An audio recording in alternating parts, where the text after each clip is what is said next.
What constitutes the vital in the literature of imagination? What is the indescribable power that makes one book great and another commonplace? Not style, not plot, not analysis. Neither Thackeray nor Dickens is master of style, neither is strikingly original in plot, but both live. The answer to the question that has so often perplexed writer and reader who attempt to find the source of the mysterious power that eludes discovery but reveals itself in a great book, is to be found in one word: creation. The vital in literature, the literature of imagination, is originality. Not the meretricious originality of trick or dialect or forced contrast, not the sordid parade of vice or the refinement of virtue, not the flaunting of passion, or the subjecting of emotion.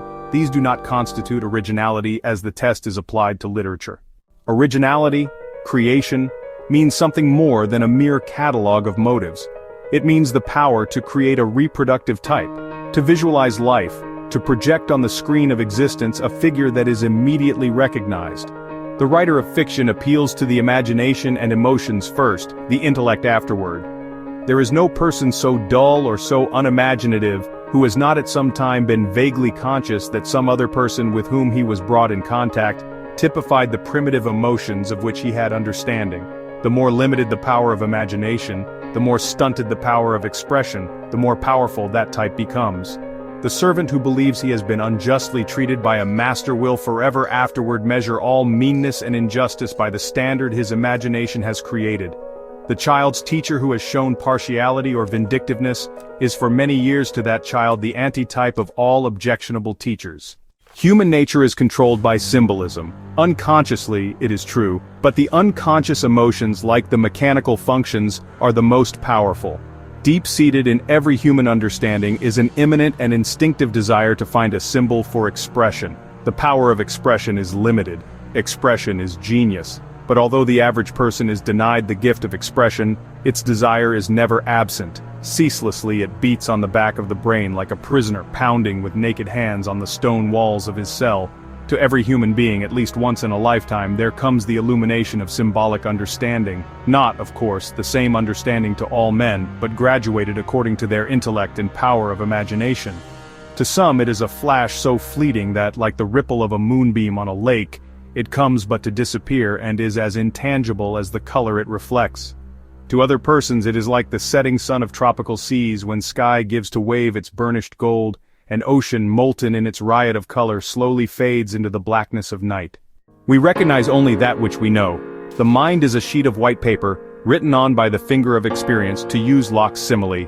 The great writer, the writer who creates, crystallizes symbolism, and out of the clay of human emotions fashions a character of fiction which is not the work of imagination, but life in the concrete, and, lo, all the world at once sees that is the man or woman with whom it has rubbed elbows for years, but whom it has passed with unseeing eyes, because men and women are blind until the thing is revealed to them.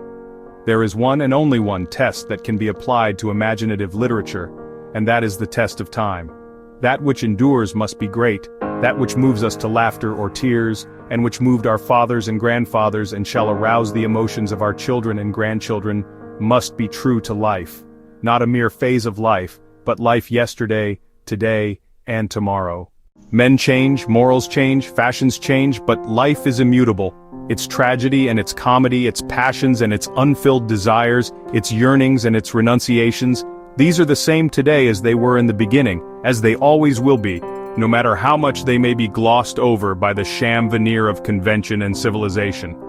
Now if we apply this test to the literature of the imagination, we shall see that every writer whose brain is a living sentient thing, although his body has long turned to dust, and his personality in some cases means nothing, has created a character. He has breathed the breath of life into that which before was nameless. He has fashioned a Becky Sharp or a Lear in the image of woman or man. He has held the mirror up to nature which for all ages shall reflect across the path of life the woman who could be virtuous if she had 2,000 pounds a year, and because she hasn't, is an adventuress, and the man who in his agony cried, "How sharper than a serpent's tooth it is to have a thankless child." Take the whole literature of imagination from the Arthurian and Carlovingian romances to the novel of the day, and every title unconsciously recalls a creation. The mythology of Greece and Rome, the Norse sagas, Lancelot, Tristan and Galahad in England, and their compeers in France, where Charlemagne was the great creation as Arthur was in England and the Cid in Spain. Robin Hood, Maid Marian, Friar Tuck, Robinson Crusoe, Don Quixote, Daphnis and Chloe, and its modern version of Paul at Virginia. Clarissa Barlow, Romola, Pere Goriot, Faust, Alice in Wonderland, to turn from tragedy to comedy. Francis Villon and Stevenson's wonderful short story The List need not be prolonged. Our creations, character drawing first and plot and incident afterward. And the marvelous thing is that every one of the all too few really great works of fiction stands for character creation. Let any reader recall his favorite novel, and he will remember that novel not because of the excellence of its style, or the ingenuity of its plot, or its description of scenery or life in a bygone age, but because it brought him fact to face with a new and striking personality. He remembers it as vividly and with as much gratitude as he remembers the first time he saw Mont Blanc or the castles of the Rhine. It is Shakespeare's peculiar excellence, Coleridge wrote, that throughout the whole of his splendid picture gallery we find individuality everywhere, mere portrait nowhere. It is that, the divine fire of creation, which reveals better than anything else the instinctive insight of genius as compared with the grouping after the unknown by mediocre ability. Genius is the vision of the prophet, the intuition of the seer, the imagination of the poet tempered by the reason of the philosopher. Originality. Less than that, it is at its best good workmanship, and at its worst the commonplace. The individuality of which Coleridge speaks as opposed to mere portrait is the difference between a photograph and an original painting. The one may portray that which is new, the other a thing as ordinary as a little child or an old peasant. But the photograph is as harsh and mechanical as the wood and brass and glass of the camera. Into the painting there has entered a part at least of its creator, his sympathy, all that is best in him. Literature, the literature of imagination when it rises to its supreme height and is really literature, is not merely the reflection of life. It is more than that, something higher, nobler, more elevating. It is the bearing of the soul, the swiftly illuminating flash by which man sees what he is or may become. It is prophecy as well as hope. It is this, character creation, that makes literature that has left its vivid impress upon morals and conduct. Real literature is Ymir's well in which wisdom and wit lie hidden, and from its unfathomed depths is drawn creation. Min is less influenced by sermons than by experience. He hears and heeds not, but he sees the created vision of the novelist, and wonders if there has not been revealed to himself his soul in all its nakedness. To repeat, the fictional creation is the visualization of life, the presentation in concrete form of emotion and human nature. The mystic light of the sun bathing the earth, its golden lilies mingled with the rose. Or that supreme moment when darkness beats on the wings of night and o'er night's brim, day boils at last. Boils, pure gold, o'er the cloud cup's brim.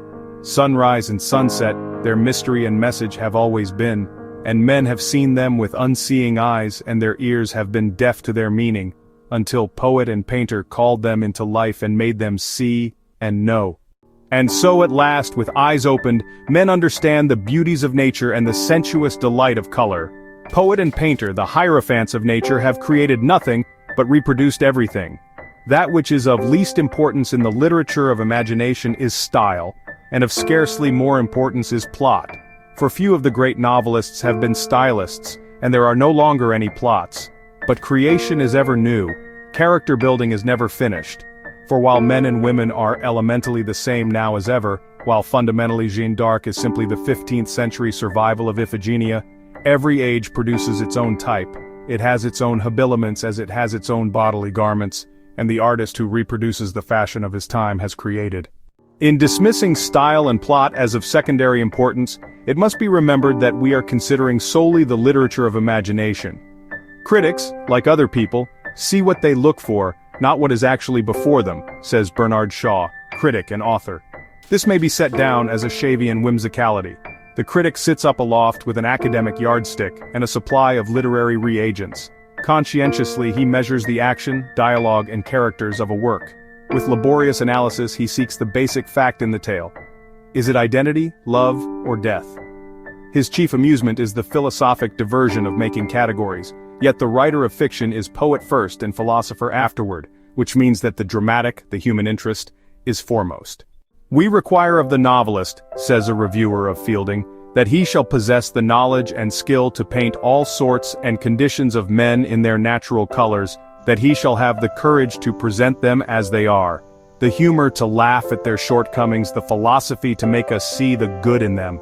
A writer of fiction may have set forth dramatic incident and picturesque description, may develop plot with due regard to the established rules of literary technique, yet if there has been no creation of character, this admirable material for the construction of a work of art is like a block of marble, or the elements of a landscape in the hands of an unskilled artisan. Until the author blends himself with his created personages, until the vital glow of certain elementary human traits has been breathed into them, making the characters so lively, true, and individual, that we carry away with us an indelible memory of them just as if we had met them in the paths of daily life, he has not substantially enriched the literature of imagination.